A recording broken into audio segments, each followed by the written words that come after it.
This video is for Review Quiz Chapter 7.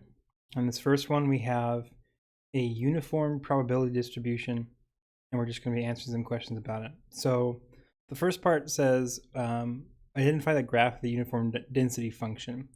And of course, we're talking about random number generator, as it says up here at the top. And it says which of these graphs designate the proper graph of this. And the important thing to note is that for a density function graph like this, is that all of the probabilities have to equal up to 1. So if you were to add them all up, you should equal 1. In this case, much like the normal distribution as well, is the area underneath of the curve must be 1. If it's not a probability that's a real probability. It doesn't actually work. And so because of these, all three of these are just rectangles, we can use the area of length times width, or in this case, it's probably better to think of it as base times height. So for this first one, we have 0 to 0.4. This is 0.4 for a base, and a height goes up to 1. So 0.4 times 1 is 0.4. This does not have a probability of 1, therefore that cannot be a probability density function for this distribution. This one here has a base of 1 and a height of 1, or sorry, a height of 0.8. 0.8 times 1 is 0.8. That one also cannot be the one. So we know it's C, but just to show you, 0 to 1, that's 1 for a base. 0 to 1, that's 1 for a height. 1 times 1 is 1. That is the proper density function that we're looking for. Okay, the next one says, what is the probability of generating a number between 0.83 and 0.94? Again, that's just looking at, imagine 0.83 here being a line that goes straight up, and then 0.94 being just a little bit further up here and a line going up. The probability is just the area between those two lines. It's just kind of the sliver in this area. So the probability of that is going to be the area of that rectangle. And the base is going to be 0.83 up to 0.94. Really, all you have to do is just subtract those. So 0.94 minus 0.83. That gives you a 0.11 base. And the height's still 1. It goes all the way up to the top. So 0.11 times 1, that gives us a probability of 0.11. The next one says, what is the probability of generating a number greater than 0.92? Well, 0.92 is way up here. Greater than that means 0.92 up to 1, because it can't be any greater than 1. And at that point, you see it's again another one of these rectangles. It's just a very small sliver here at the end. So we have, of course, 1 minus 0.92, I believe. Yeah. 0.08 is the base. 1 is still always the height because it goes all the way up to the top. 0.08 times 1 is 0.08. Okay, let's check that. And it's all correct. Okay, moving on. Here we have a normal curve distribution, and a normal curve should always have the mean straight at the center. So 5 will always be the highest point. That's the mean. And 1 standard deviation, these dotted lines are always a standard deviation apart. So 1 standard deviation is the distance between one of these nearest lines to the mean. Not all the way over to 1, because that is 2 standard deviations. You could do that, but you have to divide it by 2. Really 5 to 7, that's a distance of 2. And 5 to 3 is also a distance of 2. That's 1 standard deviation. Standard deviation will be the distance, so it's going to be 2. 2 units up and 2 units down is 1 standard deviation away from the mean. So that's how you can find the mean and standard deviation, just by looking at a normal curve. Check that, and it's correct. Suppose the birth weights of full-term babies are normal distribution with mean 3450 grams, so we have a mean, and standard deviation of 485 grams. Okay, first off, let's find the correct standard deviation graph here. 3450 is the mean, therefore it's the center line. We have one right here, 3450, one right here, and the other two, A and D, are not. It can't be correct. Now, which one of these is it? Well, we just gotta find one standard deviation above or below. Let's just do above. So we go 3450 plus 485, and the one above should be 3935. As you can see here, 3450, 4420. That's not one standard deviation. This one is the correct answer because we have 3450 and 3935. Okay, now it says shade the region that represents the proportion of full-term babies who weigh more than 4420, so 4,420 grams. More than that, well, that looks like this, but this is the incorrect graph. That's not correct. This is graph is less than 4420, but also it's not the correct graph because it doesn't show one standard deviation correctly. This is the correct graph for the normal distribution. It looks the same as this one up here. And you can see 4420. Everything greater than that, that's the area there. So A is what we're looking for in that case. Okay, so it says, suppose that this area that we just found is 0.0228. That's the probability of this area. That's the area underneath this curve. So provide the interpretation for this result. The probability is 0.0228.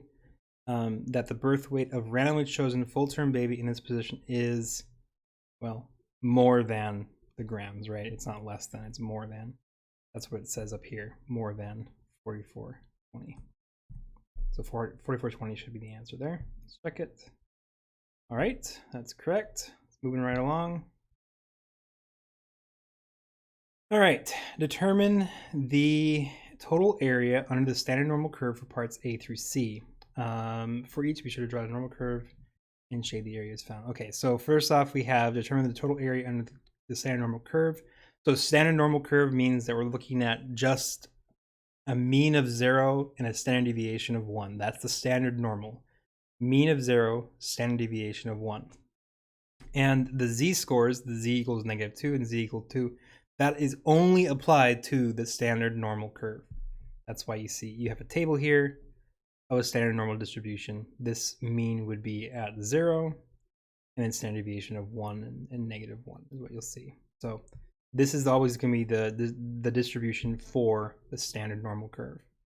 All right, between -2 and 2, let's just look at the graphs. It says the total area curve, oh, sorry, it's to the left of -2. So to the left of -2, that looks like that right there. And to the right of 2, so to the right of 2 is this way. So this actually looks correct to me. If you look at the other ones, that's to the right of -2 and to the left of 2. That's not it. This one's just to the left of +2, and this one is just to the right of -2. So yeah, definitely the first one is the correct answer, graph of B. Okay, and now to find the total area under the standard normal curve. To the left, well, that's going to be this first page. This is the area we're looking for. This is the area it's pointing to. So that we're not finding this, we're finding this area. And that's to the left of the z-score. So if we can find the left of, over here, left of -2, well, -2 is the same thing as -2.00. So this is what I want here. That's the area underneath the curve, 0.0228. Now we don't only have this, we also have +2 to the right of +2. So I'm going to put this on my calculator. What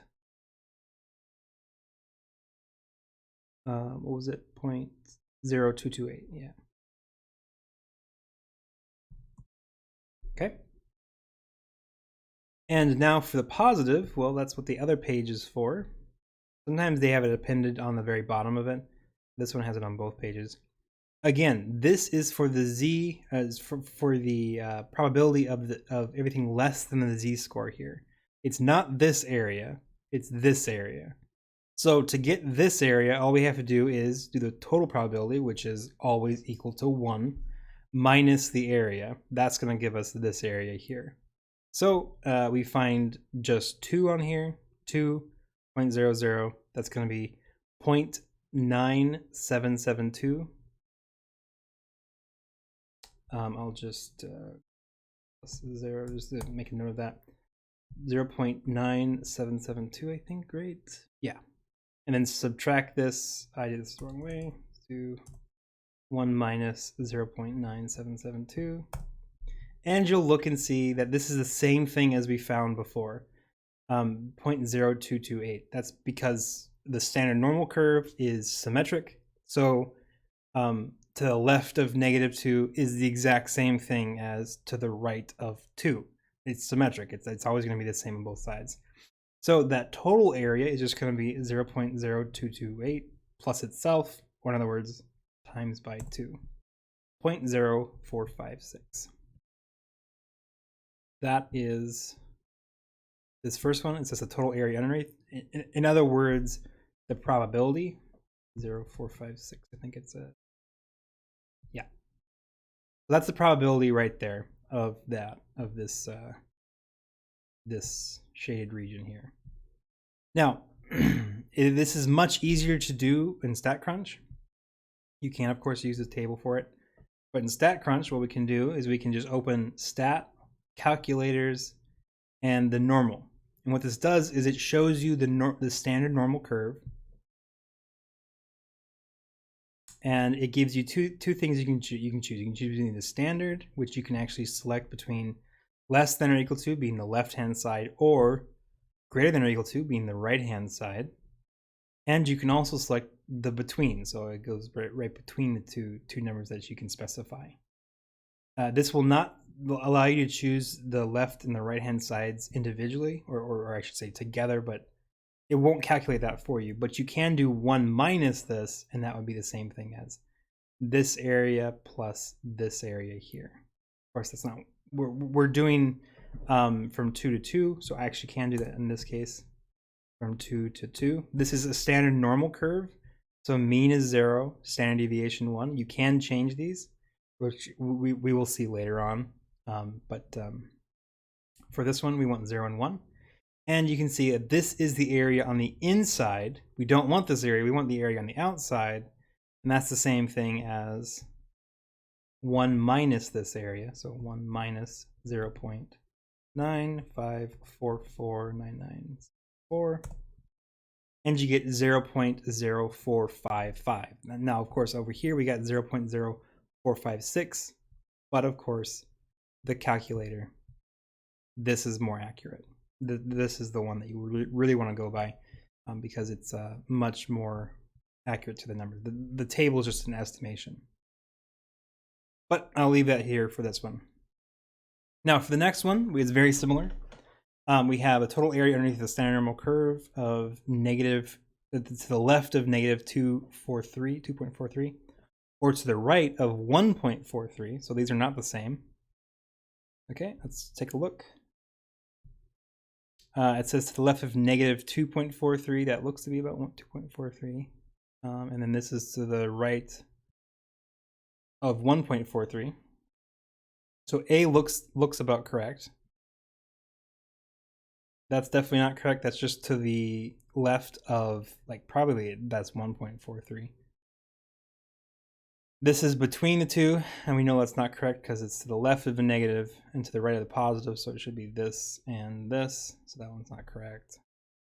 And of course, this one's just to the right of probably -2.43. So it's going to be graph A. Graph A is this separated graph. And what's the probability? Well, again, we can do the table if you'd like. I suggest doing StatCrunch. Faster. We can't use this one again because it only is symmetric. Or no, I guess we can. Never mind. Let's try this out. I'm gonna show you that. 2.43 to 1 point. I think that's right.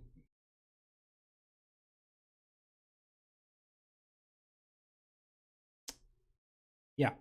Okay. And then all we have to do is do 1 minus this. 1 minus 0.91. 609. I like to go 5 places past because you can see it says round to 4 decimal places is needed.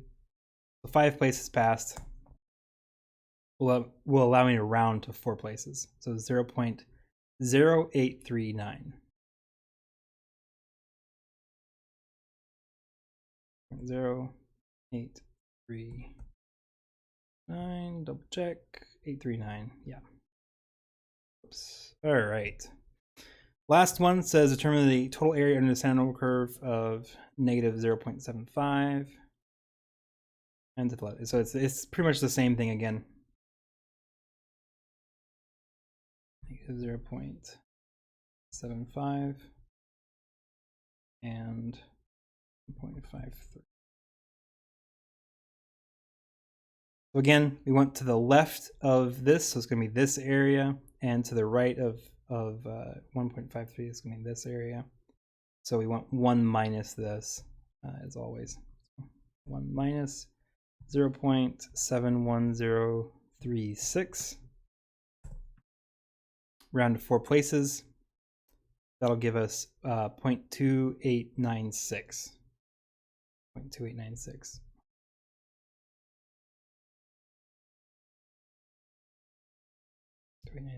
I also forgot to do this one. Let's just do that real quick. Yeah, that looks right. And 1 point something, 1.53. Yeah, that looks correct. All right, check the answer, and that is all correct. So that's how you can use the standard normal curve in StatCrunch to do the work for you. Now, find the z-score such that the area under the standard normal curve is 0.32. So this one, we have the probability, 0.32. We have the area, but we don't have the z-score. So to find this, what you can do, this one you can see it has the positives appended with the negatives. But to find this, what we can do is we can do 0.32 is the probability. In other words, we find 0.32 in here, and then we find the z-score from that. So what I can do is I can kind of zoom in here, I think. It doesn't really work there very well. So we're going to find 0.32 in here. Let's see, 0.1, that's 0.01. I want 0.32, so actually going to be down here some. 0.34. Right here is 0.392. And that would round up to 0.32. Of course, this one will also round down to 0.32. So this one is at negative 0.4. And if we scroll up, negative 0.47. Just make sure we're on the right side. It says to the right of 0.32. So what I just did was that's to the left. But if negative 0.47 is 0.32 to the right, to the left. This is 0.32 to the left. That's the same thing as flipping it over symmetrically, positive 0.42 to the right, because it's symmetric. If we go over here, what we have to do is do 1 minus 0.68. 0.68 is 69, 67, 68 right here. And you'll see it's 0.47. So it's symmetric. Negative 0.47 to the left is 0.32 probability, and positive 0.47 to the right is also a probability of 0.32. So hopefully that's correct. Let's check it, and it is. You can, of course, use StatCrunch and go to Stat Calculator, normal distribution. As always, we're still talking about the standard normal curve, and what we want is standard distribution. We want it to the right, so we want x to be the random variable to be greater than or equal to something. That's something we don't know, but we do know that we want the probability to equal 3.2. So I can change this. You see it drops the z-score, and compute, and you see we get 0.47, just like what we found here. But this one is accurate to, you know, what is that, 7 places? Much more accurate than the table. So this is really a better way to go, is StatCrunch. All right, let's move on. Assume that the random variable x is normally distributed with mean 52. Okay, so we have a normal distribution, but now it's no longer standard normal, because standard normal has a mean of 0 and a standard deviation of 1. This is now a normal distribution, mean of 52, standard deviation of 9. And we want to compute the probability. Well, we could find this on a table. We could actually go through, let's see if the textbook has it.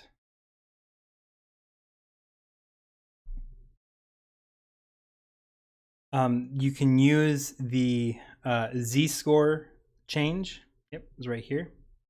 It's standardizing a normal random variable. So what you can do is you can take 42, which is the random variable we're given, plug it in for x. The mean was 52, and the standard deviation is 9. So what you can do is you can go to the textbook, use this formula, and do 42 minus 52. That will give you -10. Of course. And divide that by the standard deviation, which was 9. And this is the 42 is the same thing as -1.11 on the standard normal curve. So you can use that, the standard normal curve, to find the probability by using those tables like we just did in the previous problems. However, there's no reason to do that. That was what they probably did in kind of more of the olden days, because they didn't have calculators that could find it. But StatCrunch gives you the options to do everything you need. Calculator, again, normal. We're always going to be using this pretty much. The nice thing here is that we're trying to find x less than 42. So x less than, what we want, 42 here.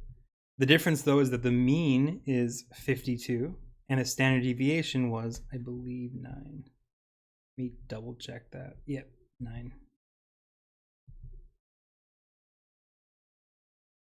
Okay, and if we compute, there we go. This is, you can see the mean here is going to be 52. Standard deviation looks to be about 9, and this one has less than or equal to 42. So that's what we get there.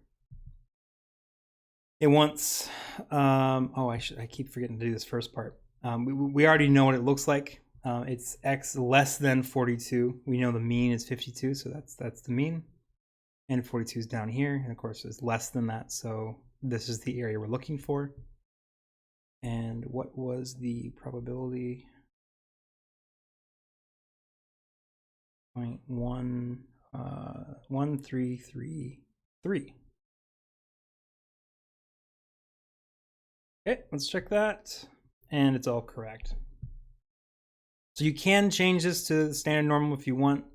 There's really no need to, though. With StatCrunch and with most software that you can use, like Excel or whatever, you can change the mean and the standard deviation to be whatever you need. Much easier for the user. All right, question 7 is very similar. We have a mean of 50, standard deviation of 7, but here we have a probability between two numbers. So we know that it can't be A or can't be C because those are left tail and right tail. B is between the two numbers, and we know oh no, it can't be B. Now I look at it. This is between 57 and 70, and this is between 50 and 57. This actually isn't a right tail test. This is 57 up to 70, but 70 is so small on there that you actually can't see the ending point. It cannot be C, though, because C is less than x less than or equal to 57. That's all that C would be. B would be the only other contestant that I just told you is between 50 and 57, and that's not the case. So A is actually the correct choice here. If we zoom in, and we should actually see, yeah, between 57 and 70. So not this section, but yeah, so it's going to be A. And the probability, well, what you can do is change 57 and 70 over to standard normal. Let's see. Let me do that here. Let me bring up the textbook. To show you that formula again, it's going to be x minus mu, mu being the mean, x minus mu over the sigma, which is the standard deviation. So for the first one, all right. So we have 57 minus the mean divided by the standard deviation. So 57 is the same thing as a z-score of 1. And 70 minus the mean divided by the standard deviation. 70 is the same thing as a standard normal z-score of 2.85785, so 2.86. And what you can do, since we're trying to find the area between them, we got to find the further one and subtract it from the lesser one, because the further one will find all of this area. The lesser one will find just this area. If you subtract them, you'll find the area between. So the bigger one was, again, 2.86. 2.8. 1, 2, 3, 4, 5, 6. 0.9979 minus the other one was just 1, I think. 0.8413.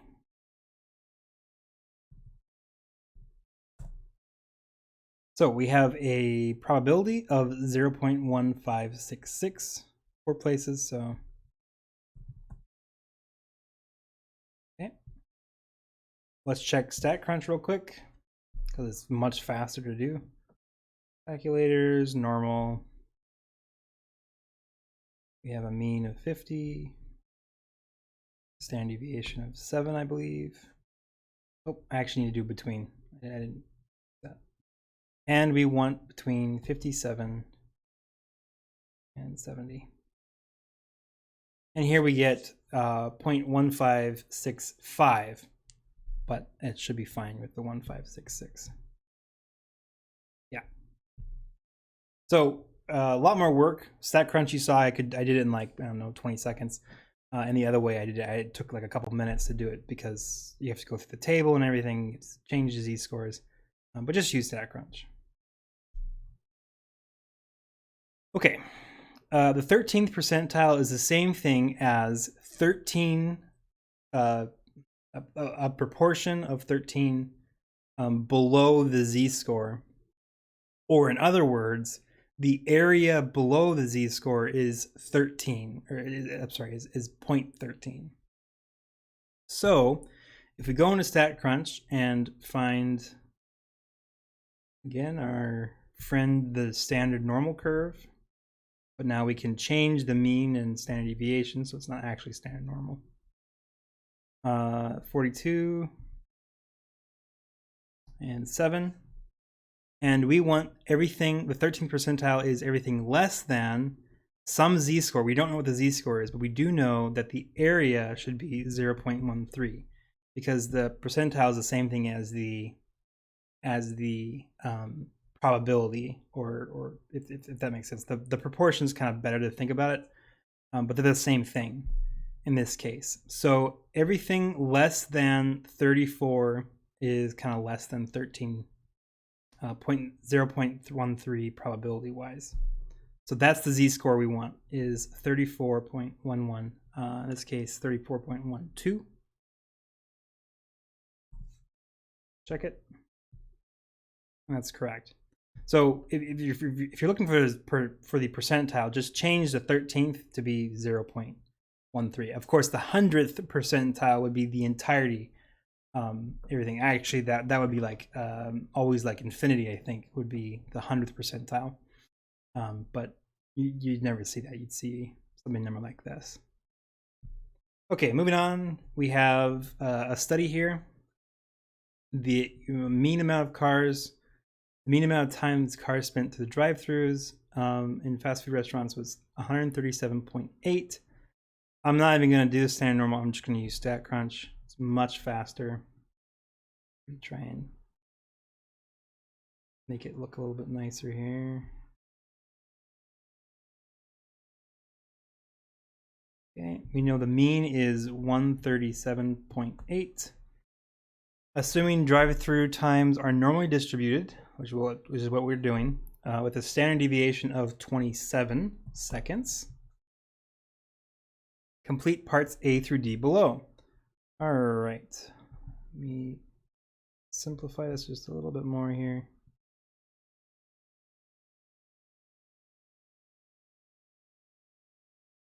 What is the probability that a randomly selected car will get through the restaurant's drive-through in less than 88 seconds? In other words, x, the random variable, is less than or equal to 88. It doesn't actually matter if x is less than 88 or less than or equal to, because we're talking about the standard normal curve, which is a continuous distribution. The difference between less than and less than or equal to is infinitesimally small. In other words, it's infinitely small. So there's actually no difference between less than or equal to for a standard normal curve. That's not the case for discrete distributions like a binomial distribution, but it is true for standard normal. So less than 88, that's the same thing as saying less than or equal to right here. Same thing, and we're looking for 88. So compute it. And that is the probability right there, 0.0. Let's see, we want 4 decimal places, so 0.326. 26. Okay, next one says, what's the probability that a randomly selected car will spend more than 187 seconds? So again, more than is strictly greater than, but because it's a continuous distribution, it doesn't actually matter between greater than or equal to or greater than. So this is more than, and again, 4 places, so 0.342. 0.342. Okay, what proportion of cars spend between 2 and 3 minutes in the drive-thru? Proportion is the same thing as probability, and we want seconds, not minutes, right? Mean was in seconds, standard deviation was in seconds, so this is 120 seconds, 60 seconds per minute, so 60 times 2 is 120, and 180 minutes, or sorry, seconds, between 120 and 180. So we'll go between, you see it kept my mean and standard deviation even though I just switched between the two, 120 and 180. So that gives us 0.6861. 6861.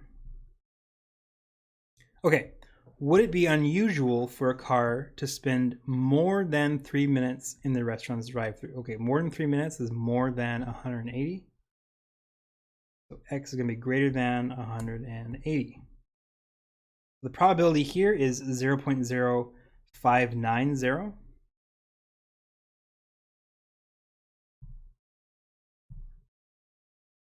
So in this case, it would not be unusual since the probability is greater than 0.05. It's pretty close to it, but it is still technically greater than. Let's check it. And those are all correct. Okay. Mean incubation time of fertilized eggs is 23 days. Supposing incubation approximately normally distributed, so we can again use StatCrunch. We have a mean of 23 and a standard deviation of 1. There's no real reason to use this table. StatCrunch is far better. Okay, the 10th percentile for incubation times, that's just, again, the everything less than some probability, which is going to be equal to 10, the probability. This is the 10th percentile, is 21.7. and we need to round to the nearest whole number, so that's going to be 22. So everything less than that is in the 10th percentile. That is in 10% of the total. I should say the probability of being less than that is 10%. So, okay, that was 22. And the incubation time that makes it the middle 39%. So middle means the exact center. It should be symmetric about the middle. So we can do this with the between. You can only do this if it's the exact middle. And it's the middle 39%. So it's going to be 0.39. And if it's not the exact middle like this, as you can see, you have to do it differently. You have to go through the standard and do the subtraction because it doesn't allow you to adjust kind of the positioning of it. Hopefully that makes sense. But this does say middle, so this is what they want. And it says to round to the nearest whole number. And we have here 22.48. Well, that's the same thing as 22. 23.51, that's the same thing as 24. So 22 to 24. Okay, let's check the answer. And that's correct. Okay, assume that the probability of binomial random variable will be approximated using normal distribution. So this is the big difference here, is binomial random variable is discrete. Normal distribution is continuous. Normal distribution, it doesn't matter if you have one extra number added to it or not, it will not change the probability because each number has an infinitesimally small probability. The binomial random variable is discrete, meaning it does not have an infinite number of choices. It actually has a limited one. In this case, let's say like you're studying this thing for like 100 households. Well, that's a limited thing. So each one of the 100 households has a given probability. You can actually you can give it a variable. Whereas the normal distribution, each individual number, you would actually give each individual number approximately 0 probability because there's so many of them. It's so vast. It's infinite. That's the big difference here. So how we do this is important. You can use the normal distribution to approximate, and this is how you do it. So this one says find the probability that more than 39 households have a gas stove. So more than 39 is the key thing here. You wouldn't do x greater than 39. You would actually want to leave 39 off of it. Because if you did x greater than 39, that's the same thing as x greater than or equal to 39. And that would say it'd be more than or equal to 39 households. I hope that makes sense. The way you would do this with a normal distribution is you would say the area to the right of 39.5. Because if you think about it, let me just show you.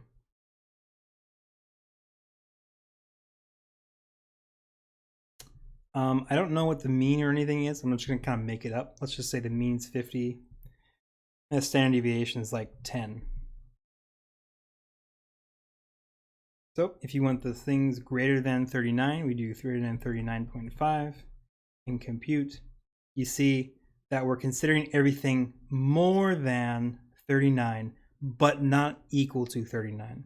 If it were going to be equal to 39, so 39 or more, you would choose the area to the right of 38.5 because that would include 39. The 0.5s are purely because binomial is discrete and normal is continuous. That's how you can include or exclude the endpoints. Again, it doesn't matter in normal distribution. The endpoint will not add any significant probability. But for binomial, which is discrete, the endpoints will add a significant probability. That's why you have to do this consideration here. Let's see if I got that correct. And it is. All right, this is the last question. In studies for medications, 6% of patients gained weight as side effect. Suppose 517 patients are randomly selected. Use the normal approximation to binomial to approximate the probability of these things here. Okay. So we have, first off, we should really check to see if we can do the binomial approximation. If you go to the textbook, we can find the ways to see that. Let me zoom in here fully.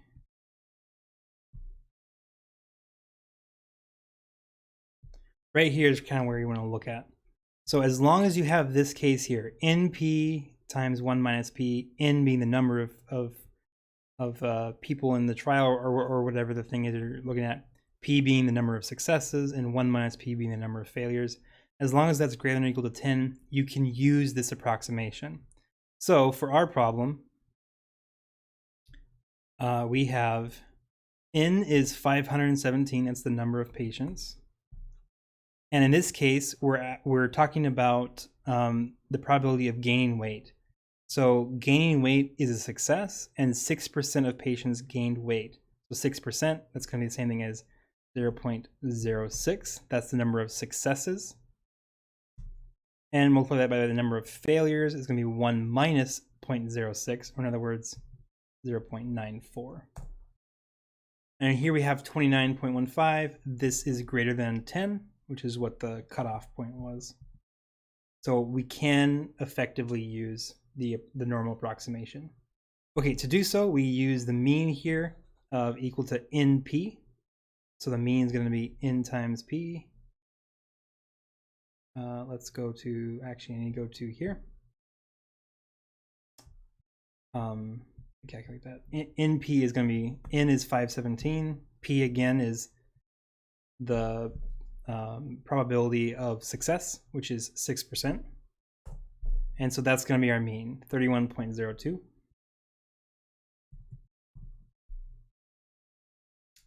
And then the standard deviation, sigma here, is as the square root of NP 1 minus P. We already found NP 1 minus P. That was what we checked to see if it was greater than 10. So all we have to do is take the square root of that. So let's do that here. This is 29.1588. If we take that number and take a square root of that, no, that didn't work. Let's do 29.1588. Take a square root. There's our standard deviation. And I'm going to round this thing a fair number of ways out. Let's do, I just kind of want to be as accurate as possible here. 5.399123. We'll actually round to 6 places there. So that's our standard deviation, 5.399889. All right, so now we can continue with the rest of it. So to find P of 32, that's the same thing as looking at between 31.5 and 32.5. That gives us that one little area of 32. Again, we have to do this because normal distribution is continuous, binomial is discrete. So we get 0.07, I went 4 places, so we want 0.726. 0.726. Okay, x is less than or equal to 32, so that means we have to go higher, 32.5, and then find the less than that. So standard, x is less than or equal to 32.5. That's how we include the 32 in there. Okay, and we want 4 places, so 0.6079, but that gets rounded up, so 0.6080. 6080. Okay, greater than or equal to 42, that means we have to go a little bit lower, so 41.5, and that's how we can include the 42 into that. So greater than or equal to 41.5, compute. That gives us 0.0261. 0.0261. Was that correct? 0.0261. All right. Since 42 is 42 itself, so I gotta check 42. 41.5 up to 42.5.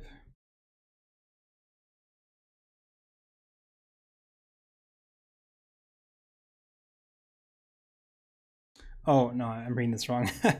42 is more than 6% of the patients. 6% of the patients is the same thing as the mean, and the mean was 31.02. So